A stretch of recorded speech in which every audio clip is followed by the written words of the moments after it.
안녕하세요. 저는 누군가에겐 꼴도 보기 싫은 구박 덩어리였고 또 누군가에겐 보고만 있어도 좋은 사랑 덩어리였습니다. 둘 다 똑같은 저인데도요.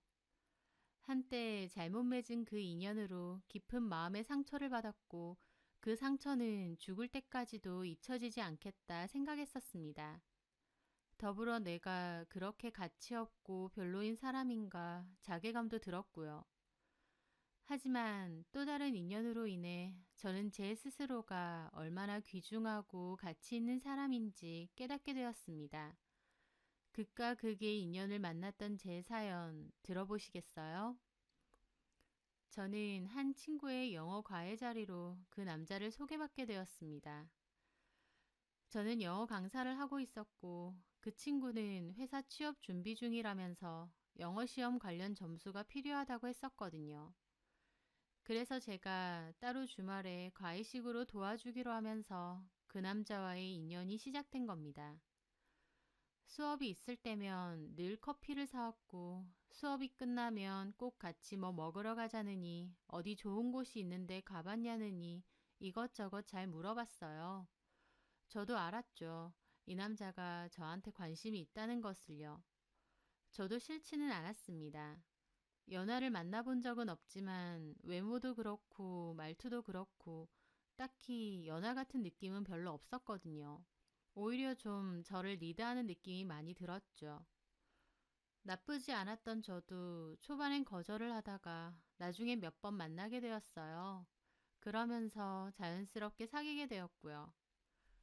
그렇게 그 남자는 제 남친이 되었고 저는 남친 취업에 필요한 영어 시험도 열심히 도와줬습니다. 결국 남친은 본인이 원하는 회사에 입사도 했어요. 누구나 알만한 기업은 아닌데 남친의 전공 계열에서는 탄탄하고 연봉이나 복지가 좋기로 유명한 회사더라고요. 남친 학교 선배들도 많이 들어갔고요. 남친은 그 회사 취업이 처음부터 목표라고 했었고 그에 맞춰 취업 준비를 했던 거였습니다. 합격한 남친은 기뻐했고 저도 정말 행복했어요. 사랑하는 사람이 기뻐하는 모습을 보니까 저도 참 좋았거든요. 남친은 다 제 덕이라고 하면서 입사 후 회사에 조금만 적응하면 결혼하자고 하더라고요. 저도 물론 결혼하고 싶었지만 당장은 아니었어요. 왜냐면 저도 돈을 좀 더 모아야겠다 싶었거든요. 저희 집 형편이 그렇게 좋지 않아서요. 원래부터 안 좋았던 건 아니에요. 대학교 졸업 전에 유학도 갈 정도로 저희 집 형편은 나쁘지 않았습니다. 하지만 유학길에 올랐던 저는 반년도 못 채우고 급하게 집으로 돌아와야 했어요. 왜냐고요? 저희 아버지가 갑자기 돌아가셨거든요. 청천벽력이라는 게 무슨 느낌인지 저는 정말 잘 압니다. 먼 타지에서 갑자기 아버지가 돌아가셨다는 말을 듣는데 정말 눈앞에 날벼락이라도 떨어진 느낌이었거든요. 아빠에게 마지막 인사도 못 드리고 가시는 길도 못 본 채 급하게 아버지와 이별을 해야 했습니다. 그리고 생활이 많이 달라졌어요. 아버지가 하시던 사업은 다른 분께 넘겼고 평생 가정주부로 사셨던 엄마는 일을 하셔야 했습니다. 저도 유학을 정리하고 한국으로 돌아왔죠. 아버지가 돌아가셨다는 거 생각하면 참 슬프고 가슴 아픈 일인데 제 남친도 저랑 상황이 비슷했어요. 남친 아버지는 돌아가신 건 아닌데 교통사고로 병원에 2년 넘게 누워 계시다고 했거든요. 처지가 비슷하다 보니 남친에게 더 마음이 갔던 것도 있습니다. 어쨌든 저는 돈을 좀 더 모아서 엄마에게 드리고 결혼을 해도 하려고 했는데요. 생각지도 못하게 제가 임신을 해버린 거였습니다. 조심한다고 했는데 남친과 저의 실수로 임신이 되었던 거죠.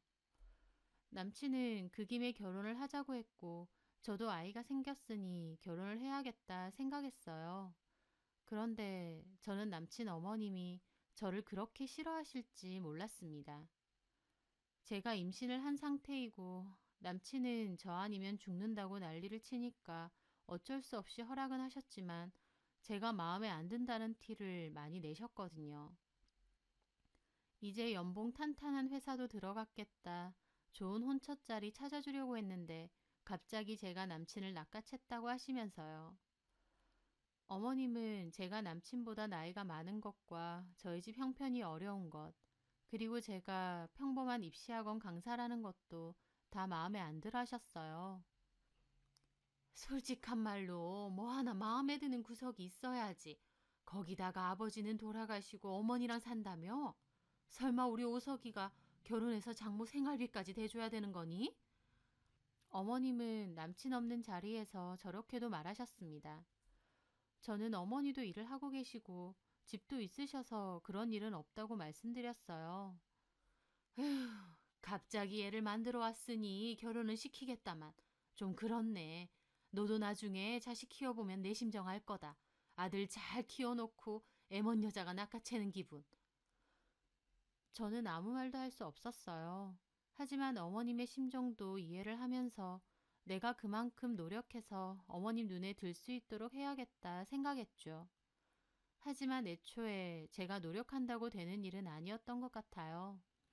어머님은 결혼은 허락했지만 저를 며느리로 받아주실 마음이 조금도 없다는 걸 나중에야 알았거든요.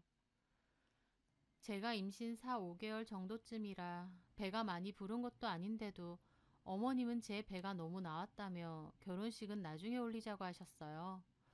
저도 당연히 결혼식 올리고 싶고 예쁜 드레스도 입고 싶었는데 어머님이 완강하셔서 결국 아기 낳고 1년 뒤에 결혼식을 올리기로 했습니다.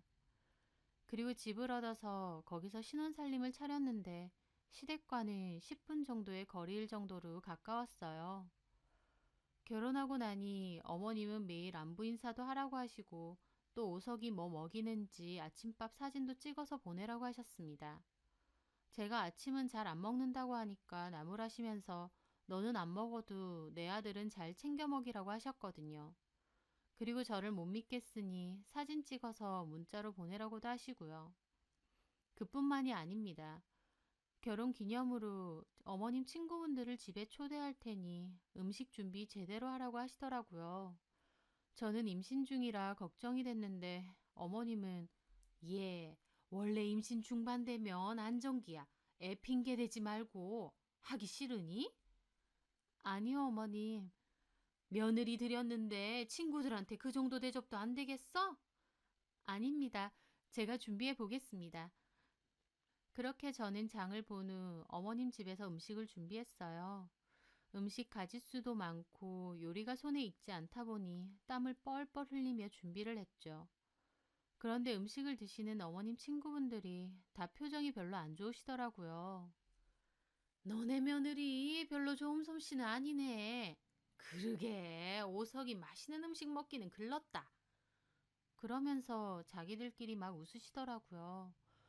저는 몇 시간 동안 땀 흘리면서 배 땡겨가면서 음식 준비했는데 고맙다는 말 한마디도 없이 너무하신다고 생각했습니다.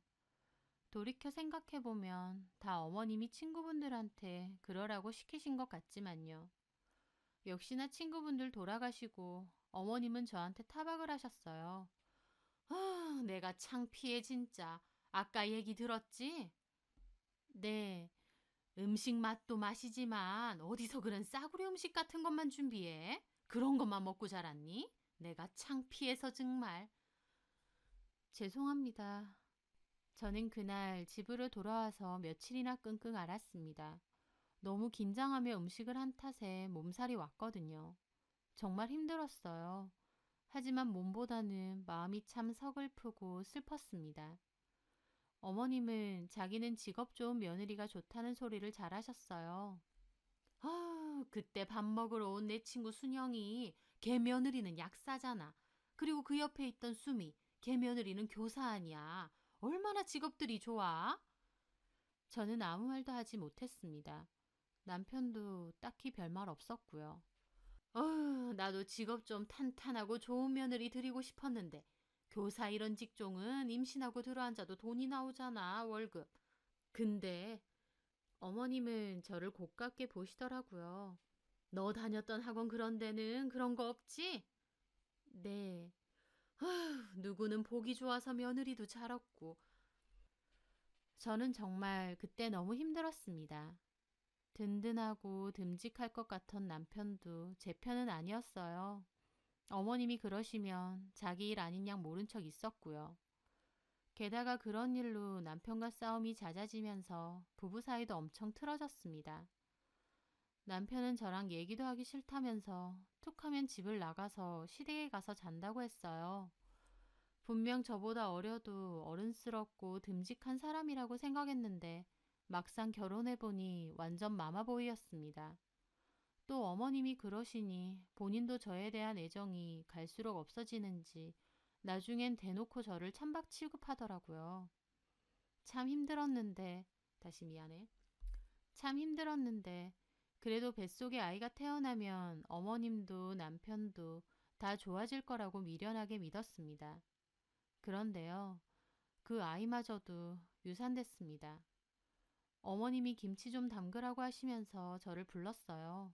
배추는 절여놨다고 하시면서요. 김치를 담궈본 적도 미안하다. 김치를 담궈본 적도 없어서 요령도 없는 데다 배도 불편한데 바닥에 힘들게 앉아 김장을 했습니다. 너무 힘들고 배도 심하게 뭉치더라고요. 그렇게 겨우겨우 저녁이 돼서야 김장은 끝났는데 어머님 하는 소리가 오석이 김장김치 좋아하니까 한 통 들고 가서 수육 사다가 먹여. 못하겠으면 이 집으로 보내고. 저는 어머님 말씀대로 무거운 김장김치통을 들고 집으로 갔습니다. 걸어서 고작 10분 거리인데 무슨 택시 타느냐 하셔서 미련하게 그걸 들고 갔는데요. 반쯤 가는데 식은땀이 너무 나서 머리가 핑핑 돌더라고요. 그리고 정신을 잃었습니다. 눈 떠보니 병원이었고 이미 아이는 유산이 되었다고 하더라고요. 김치통 들고 가다가 바닥에 그대로 쓰러진 거였습니다. 아이를 잃어 너무 괴로운데 저희 어머님 거기다 대고 저한테 한다는 소리가 자기가 김장시켜서 유산된 게 아니라 제가 쓰러지면서 배를 부딪혀서 유산이 된 거래요. 저 괜찮냐고 한마디 걱정도 없이 제 탓만 하시더라고요. 아이까지 없어지니 이 결혼 생활을 계속하는 게 맞나 싶었습니다. 하나도 행복하지 않았거든요. 그런데 운운에 뺨 때리는 것도 아니고 남편까지 밖으로 돌았어요. 여자가 있는 것 같다는 짐작은 들었지만 저도 아이를 잃은 지 얼마 안 됐다 보니 남편한테까지 쓸 신경도 없었습니다. 그런데 저는 시댁에 갔다가 기막힌 장면을 보게 되었어요. 시댁 남편 방에 여자 옷들이 있더라고요. 남편은 여자 형제도 없는데요. 너무 놀랐는데 알고 보니 남편은 자기 회사 신입 직원과 바람이 났고 그 직원이랑 시댁에서 동거까지 하는 거였습니다. 어머님이 그러라고 하셨대요. 그 직원이 다른 지역에 살다 와서 원래 혼자 자취를 하는데 그 집 빼고 여기 와서 살라고 했다면서요. 이게 말이 되나요?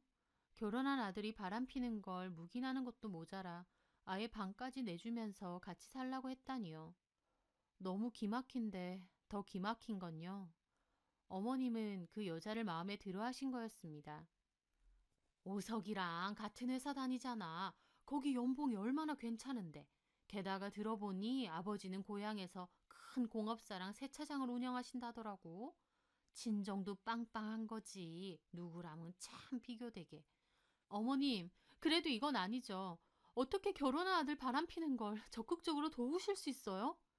기막히지? 어이없지? 도저히 안 되겠지? 네? 어머님은 웃으시면서 그러시더군요. 그러면 그냥 갈라서 오석이랑 지금 사는 집에서 짐 빼. 너 결혼하면서 해온 돈은 내가 해줄 테니까. 너 3천만 원 해왔었나? 어머님, 어떻게 이러실 수가 있어요? 제가 그렇게 마음에 안 드세요? 아들 바람피는 내연녀를 집에까지 앉히실 만큼?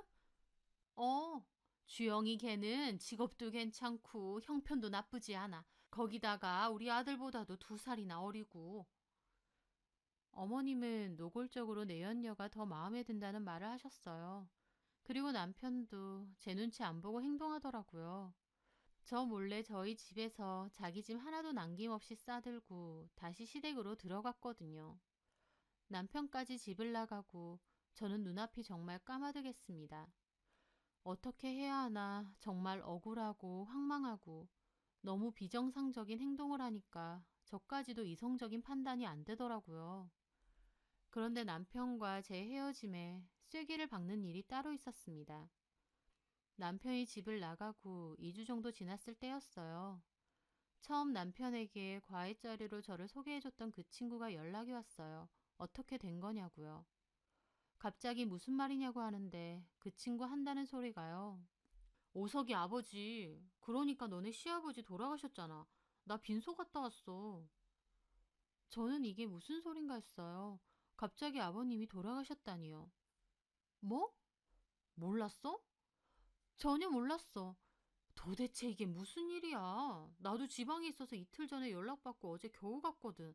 근데 오석이 옆에 모르는 여자가 상복을 입고 있던데? 와이프처럼? 오석이는 아버지 돌아가셔서 침울해 있으니까 물어볼 수는 없고 거기에 너는 없고.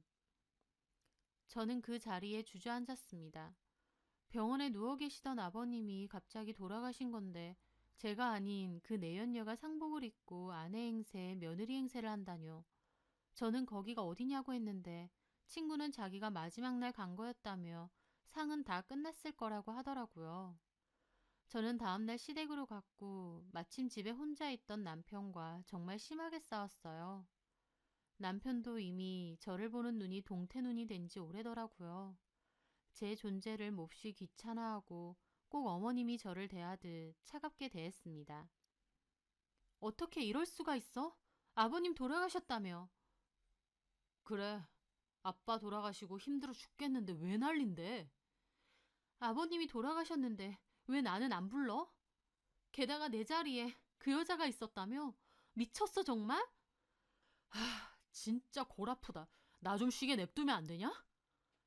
그 여자는 어디 갔어? 엄마랑 일 있어서 나갔다. 왜? 저는 기막혀서 눈물까지 나더라고요. 아예 그 여자를 며느리처럼 생각하시네? 뭐 이런 개 같은 경우가 다 있어. 누가 보면 내가 내연녀인 줄 알겠어? 말 좀 가려서 해. 너 같으면 이런 상황에 가려서 하겠니? 어머님은 그렇다 쳐. 나는 도대체 당신한테 어떤 존재야?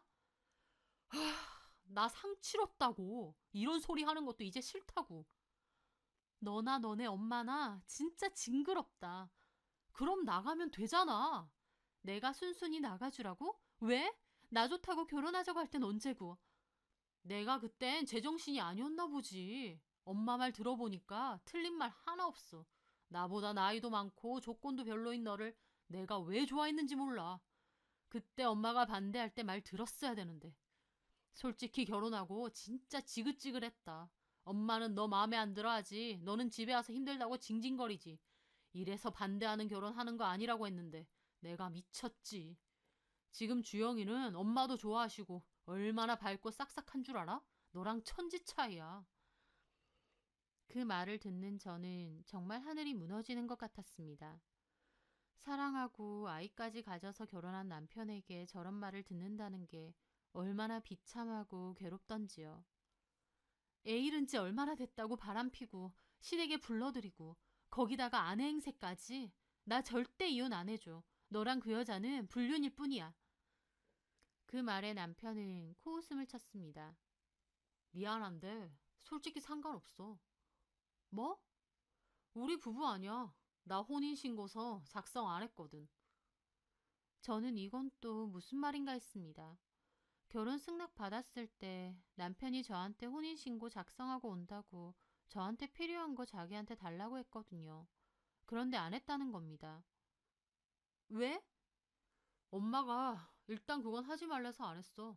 엄마 말 듣길 잘했지. 결국 법적으로 우리 애 아무 사이 아니야. 우리가 결혼식을 했어, 뭘 했어.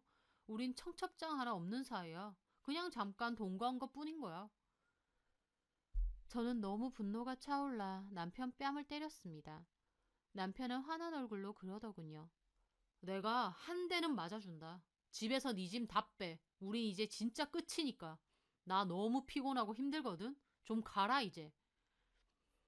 남편은 그렇게 말하고 방으로 확 들어갔습니다. 저는 나오려고 방문을 미친 듯이 두드렸는데도 아예 꿈쩍도 안 하더라고요.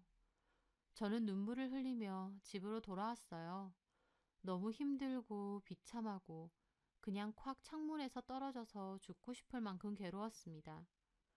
어디서부터 잘못된 건지, 내가 왜 이런 취급을 당해야 되는지, 어떻게 나한테 이런 일이 생기는 건지, 아무리 생각해도 단 하나도 답을 얻을 수 없었습니다. 저는 바닥에 쓰러져 절규하듯 울고 또 울었어요.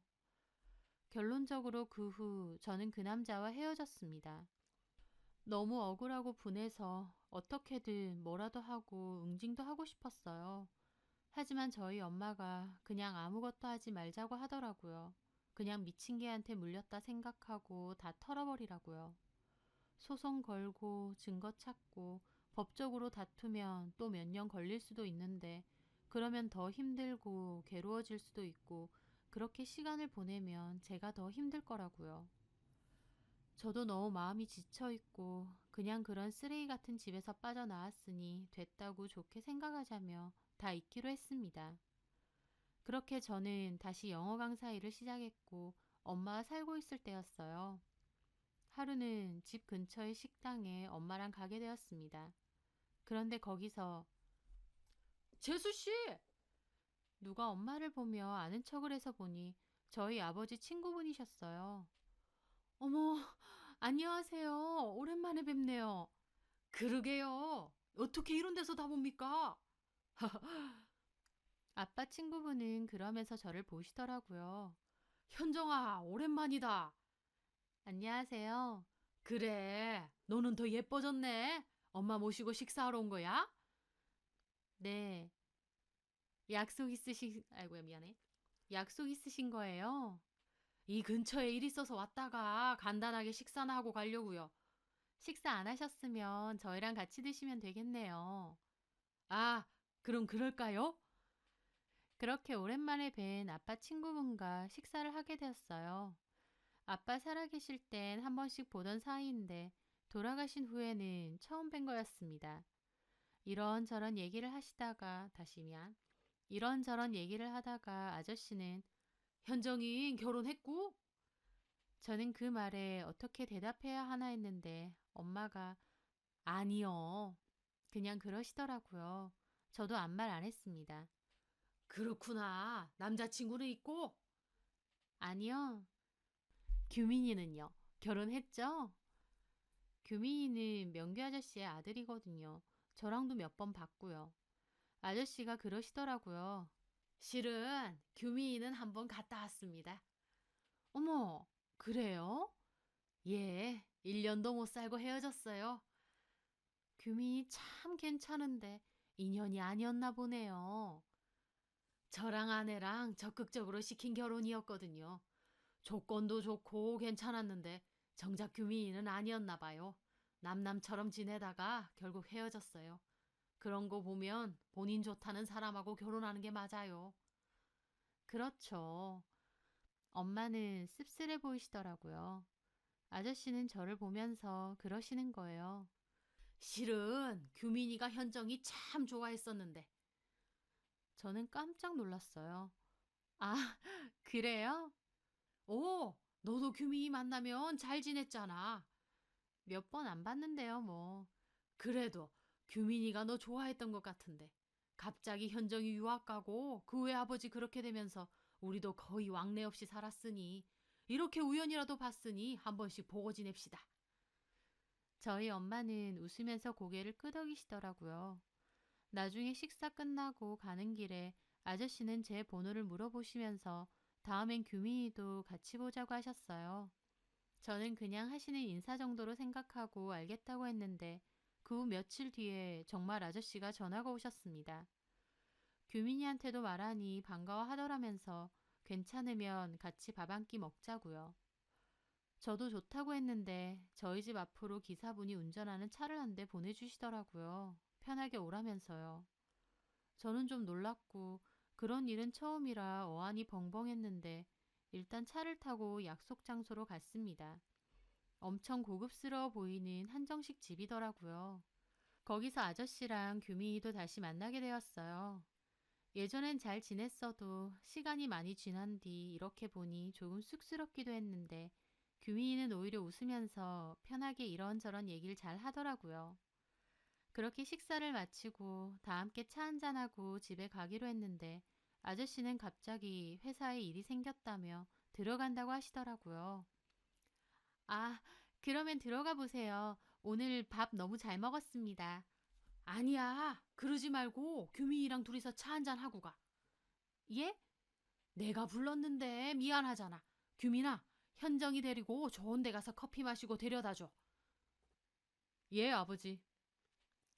그렇게 저는 규민이의 차를 얻어 타고 가는데 규민이가 차라리 시간도 늦었는데 커피보다는 술 한잔 어떻느냐고 하더라고요. 그래서 저도 같이 와인바에 갔죠. 규민이와 와인을 마시면서 이런저런 얘기를 하게 되었습니다. 아저씨가 안 계셔서 어색할 줄 알았는데 생각보다 너무 재밌고 즐겁더라고요. 그러면서 규민이 한다는 소리가 사실은 어머니 아버지도 눈치챘을 것 같은데 나 너 좋아했어. 처음 봤을 때부터. 규민이는 술에 살짝 취해서 그렇게 말하더라고요. 저는 좀 당황스러워서 가만히 있었고요. 그래서 자주 보고 싶었는데 너 갑자기 유학 가고 아버님 돌아가시고 그 후로는 볼 일이 없어졌잖아. 그렇지. 나는 혼자 좀 많이 좋아했었는지 많이 보고 싶더라고. 그러다가 아버지가 소개시켜주는 여자랑 만나서 결혼도 했어. 좋은 여자였는데 나랑은 안 맞았어. 서로 감정 없이 결혼하기도 했고. 그래서 서로 얘기해보고 이렇게는 살지 말자고 했거든. 그랬구나. 그래도 좋게 헤어졌네. 어, 감정이 안 좋아서 헤어진 건 아니니까. 뭐 서로 마음 자체가 없으니 애초에 부딪힐 것도 없긴 했지만 그때 그렇게 이혼하고 나서 아버지랑 많은 얘기를 했어.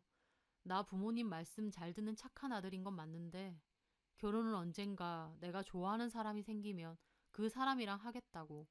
아버지도 그러시라고 했고. 규민이는 술에 살짝 취했지만 솔직하게 자기의 이야기를 하더라고요. 저도 결혼 안 했다고 아저씨한테 말한 게 갑자기 생각났어요. 내내 마음에 걸렸거든요. 그래서 저도 규민이에게 사실은 나도 한번 이혼했었다며 제 결혼 생활에 대해 다 털어놓게 되었습니다. 제 얘기를 들은 규민이는 자기 일처럼 몹시 화를 내며 들어주더라고요. 그리고는 많이 힘들었겠다며 저를 위로해줬고요. 그런데 대화 도중 저는 엄청 놀란 일이 있었습니다. 바로 규민이가 다니는 회사, 그러니까 명규 아저씨가 운영하는 회사가 바로 전 남편이 다니던 회사였거든요. 전에 아빠한테는 명규 아저씨가 큰 사업체를 운영한다며 친구들 중에 제일 부자라고는 들었는데 그게 그 회사일 거라곤 상상도 못했습니다. 회사 이름을 듣고 너무 놀랐어요. 전 남편이 입사하고 싶어서 제가 도와줬던 그 회사가 알고 보니 명규 아저씨 회사라는 게요. 하지만 저는 일단 전 남편과 내연녀가 그 회사를 다닌다던가 하는 말까진 하지 않았습니다. 구태여 그런 말까진 필요 없다고 생각했으니까요. 왜냐면 규민이와 대화하는데 너무 재밌고 좋았지만 그때까진 규민이와 또 볼 일이 있겠나 싶기도 했었거든요. 하지만 그 후에도 규민이는 종종 연락이 와서 만나자고 했고 만나는 횟수도 점차 늘어나게 되었습니다. 규민이와 만나면 제 마음과 상처를 많이 보듬어주는 느낌이 들어 참 좋더라고요. 규민이는 결혼을 전제로 정식으로 사귀자고도 했지만 저는 선뜻 더 다가설 수는 없었어요. 왜냐면 이미 전 결혼 때 혹독한 결혼 반대를 겪었던 적이 있는 터라 전 남편의 집보다 훨씬 잘 사는 규민이네 집에서 저를 좋아할 것 같지가 않았거든요. 아무리 아저씨가 저한테 잘 대해주셨다 해도 그건 친구 딸로서 대해주신 것 뿐이지 아들 여자친구로서는 저를 탐탁치 않게 여기실 것 같았거든요. 그래서 저는 규민이와의 사이가 더 깊어지는 걸 걱정했습니다. 그런데 제 생각과 달리 아저씨와 규민이 어머니는 저를 환영해 주셨어요. 규민이가 한번 결혼에 실패하고 행복해하지 않는 걸 보면서 결혼만큼은 아들이 원하는 상대와 시키겠다고 결심하셨다면서요. 그리고 저도 한번 결혼한 걸 규민이한테 이미 들으셨다는데도 저를 환영해 주셨습니다. 그러자 저도 욕심이 생기더라고요. 규민이와 결혼해서 행복하게 살고 싶다는 욕심이요. 저도 한 번의 실패를 겪으며 결혼에 대한 상처가 큰 사람이라서 다른 남자를 만날 생각은 없었는데 규민이라면 저도 다시 시작해보고 싶었습니다.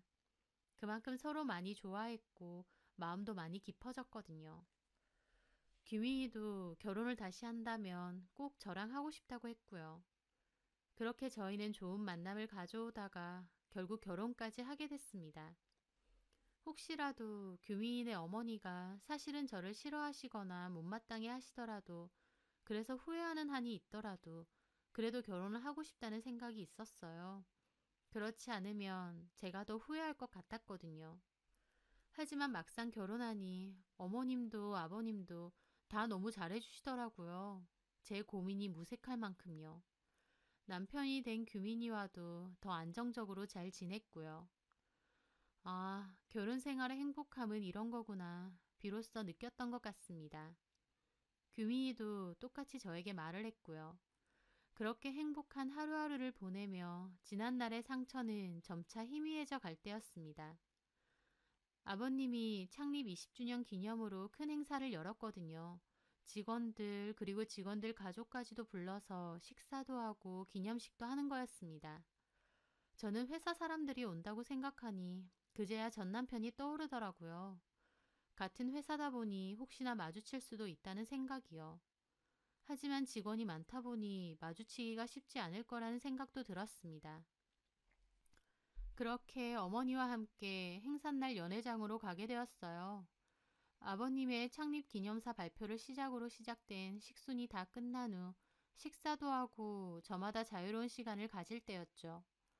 저는 식사 후 남편과 자리에서 와인을 마시고 있었는데요.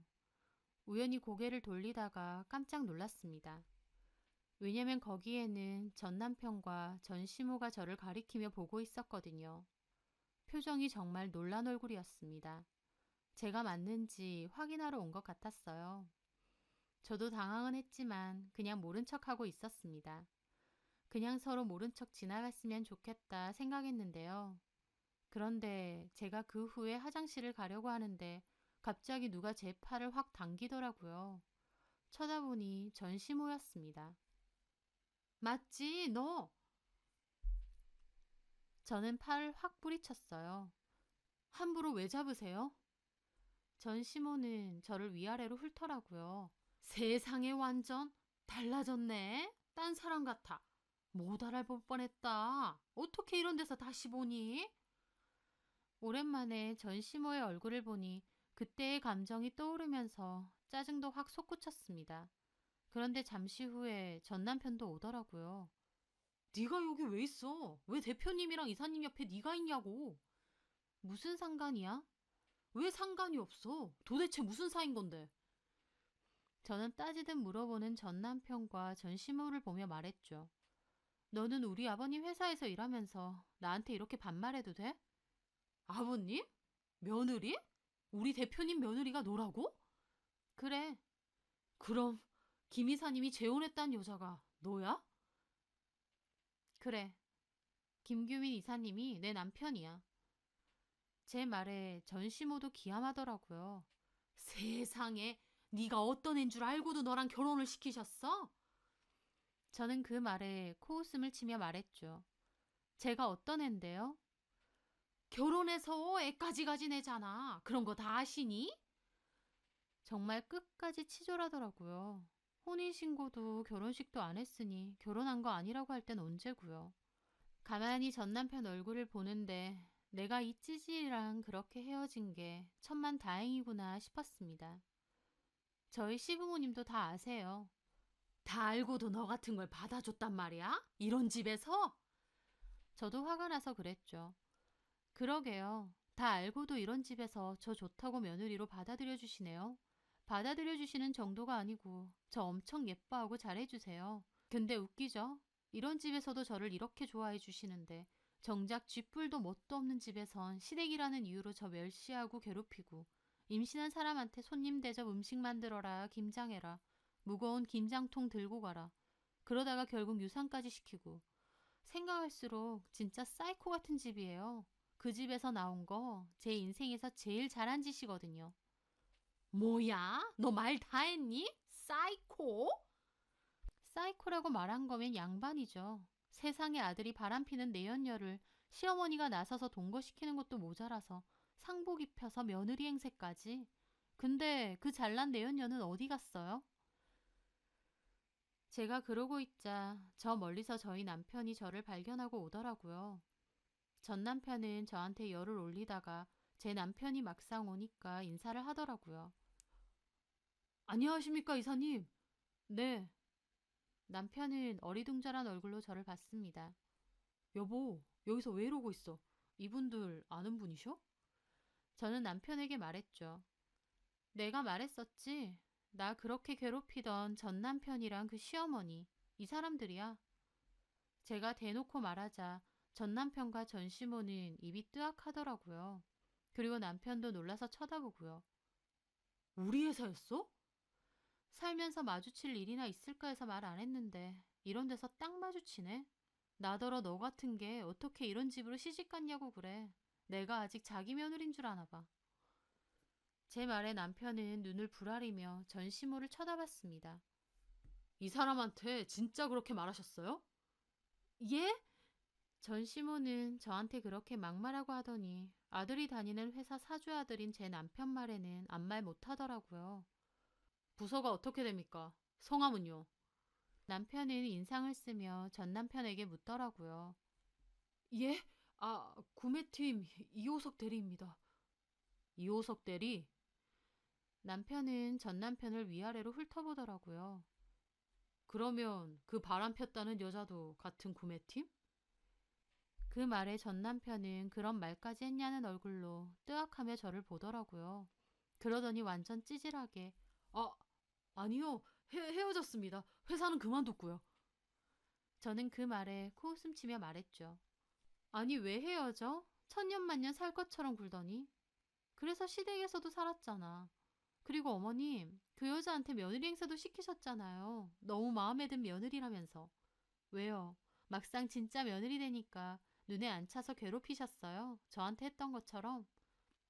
어머님은 제 남편 눈치를 보며 아무 말도 못 하시더라고요. 남편은 다른 사람도 쳐다보니 저에게 일단 가자고 했습니다. 그러면서 전 남편에게 그러더군요. 이호석 씨? 예? 한마디만 하죠. 같은 남자로서 왜 그러고 삽니까?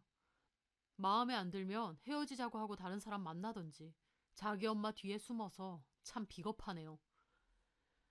전 남편은 남편 말에 얼굴이 빨개지는데 아무 말 못하더라고요. 다른 사람들 보는 눈도 있고 해서 저도 그렇게 남편과 자리를 떴습니다. 혹시나 마주치면 곤란하지 않을까 걱정했지만 막상 만나서 하고 싶은 말 하고 나니까 오히려 속이 시원했습니다. 그 후에는 어떻게 됐냐고요?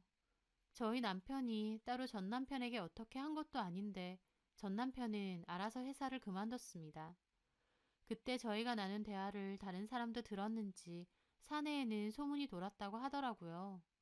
저희 남편에게도 좋은 소문은 아니었겠지만 대표 아들이자 대표 저희 남편에게도 좋은 소문은 아니었겠지만 대표 아들이자 이사인 남편 앞에선 다들 쉬쉬한 것 같고 전 남편은 엄청 다른 사람들 입에 오르락내리락 한 것 같다면서요. 게다가 본인도 대표와 이사에게 찍혔으니 계속 다녀봤자 인사고과에도 도움될 건 없다 생각했겠죠. 승진에 엄청 욕심 많은데 이미 눈밖에 났으니까요. 그렇게 전 남편은 결국 자진 퇴사를 했다고 했습니다. 힘들게 들어간 회사인 걸 아는 만큼 알아서 꺼져줬다니 속 시원하더라고요. 그리고 한편으론 그렇게 좋다고 난리를 치던 내연녀하고는 진작 끝났다는 것도 참 어이없었고요. 가장 완벽한 복수는 제가 그 사람들을 완전히 제 마음속에서 덜어내고 행복하게 잘 사는 거라고 생각합니다. 왜냐면 복수하고 싶거나 되갚아주고 싶어서 두고두고 그 사람들을 생각하고 속구리면 결국 저에게 가장 힘든 일일 테니까요. 우여곡절이 많았지만 이제는 진짜 제 인연을 만났다 생각하며 행복하게 살고 있습니다. 그 사람들에게는 제가 마음에 안 들고 쫓아내고 싶은 천덕꾸러기였겠지만 이 집에서 저는 고맙고 사랑스러운 아내이자 며느리니까요. 많은 사건과 눈물, 상처도 있었지만 결국 저의 존재를 고맙고 소중하게 여기는 사람들과 가족이 돼서 참 다행이라고 생각합니다. 저도 늘 고마운 마음으로 자라면서 그렇게 살고 싶고요. 기나긴 제 사연 들어주셔서 감사합니다.